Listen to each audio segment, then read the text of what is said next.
चलिए इसे क्वेश्चन के थ्रू समझते हैं। प्रश्न है, उस बिंदु के निर्देशांक ज्ञात कीजिए जो बिंदु -2,5 और 3,4 को मिलाने वाले रेखाखंड को 3:5 में आंतरिक रूप से विभाजित करता है। लिखा है आंतरिक रूप से विभाजित करता है, मतलब बिंदु रेखाखंड के बीच में कहीं स्थित है। जैसे ही आंतरिक शब्द देखेंगे हमारा फॉर्मूला एप्लीकेबल हो जाएगा, आंतरिक विभाजन वाला, यानी पॉजिटिव साइन वाला। अब प्रश्न को हल करने के लिए सबसे पहले हम सभी बिंदुओं को नाम दे देते हैं। निर्देशांक -2,5 वाले बिंदु को ए नाम दे देते हैं, निर्देशांक 3,4 वाले बिंदु को बी नाम दे देते हैं। अब जिस बिंदु के निर्देशांक निकालने हैं उसे नाम दे देते हैं पी और उसके निर्देशांकों को नाम दे देंगे x, y। इसके बाद हमें जो वैल्यूज दी हुई हैं उन्हें लिख लेते हैं।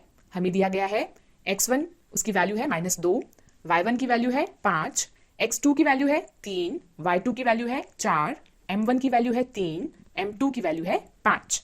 अब आंतरिक विभाजन का सूत्र लगा देंगे। x निर्देशांक के लिए सूत्र है x बराबर m1 x2 plus m2 x1 बटा m1 प्लस m2 और y निर्देशांक के लिए सूत्र है m1 y2 plus m2 y1 बटा m1 प्लस m2।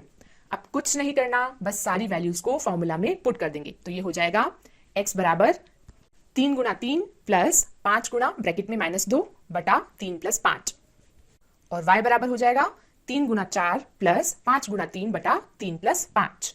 आगे के स्टेप में देखिए, x बराबर 3 गुना 3 हो जाएगा 9, 5 गुना 2 हो जाएगा 10, माइनस का चिन्ह आएगा क्योंकि 9 प्लस ब्रैकेट में -10 बटा 8। और ऐसे ही y बराबर 3 गुना 4 12 हो जाएगा प्लस 5 गुना 3 15 हो जाएगा बटा 8।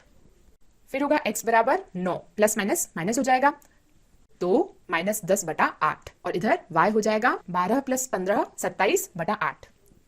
अब 10 में से 9 गया, -1 बचा, चिन्ह आएगा बड़ी संख्या का, x बराबर -1 बटा 8 और y बराबर 27 बटा 8। तो यानी कि P बिंदु जो रेखाखंड को 3:5 में विभाजित कर रहा है उसके लिए निर्देशांक हो जाएंगे P ब्रैकेट में -1 बटा 8, 27 बटा 8। इसी तरह एनिमेशन के थ्रू मैथ्स को समझने और मैक्सिमम स्कोर करने के लिए डाउनलोड करें टॉपर्स स्काई ऐप।